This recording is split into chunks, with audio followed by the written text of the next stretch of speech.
الناس كثير في المنطقة العربية تعتبر صدام شيء كبير وشيء رمز، بس الحقيقة الشعب العراقي شاف منه أشياء ما تخطر على البال.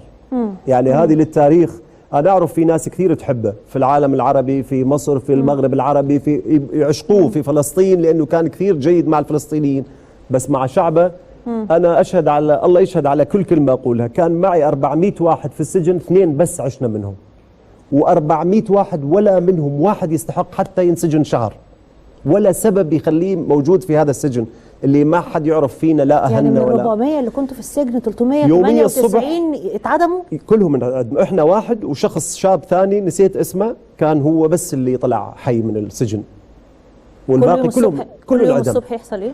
يجمعونا الصبح ب6 الصبح بعصي غليظة جدا، يصحونا يوقفونا. المعدومين يقول بالحرب العراقي باللهجة العراقية، المعدومين يوقفوا هنا، واللي ما معدومين ما محكومين يوقفوا هنا. فأنا ما أعرف أقف مع مين، كنت أقف مع اللي ما محكوم. طبعا. فواحد بده يقرأ قال لي أنت مو نصير شمة أبو العود بالضبط، بتاع العود المصري بتاع العود، هو بالعراق أبو العود. قلت له إيه؟ قال لي أنت هنا مع المعدومين. قلت له بارك الله بيك على الخبر الحلو.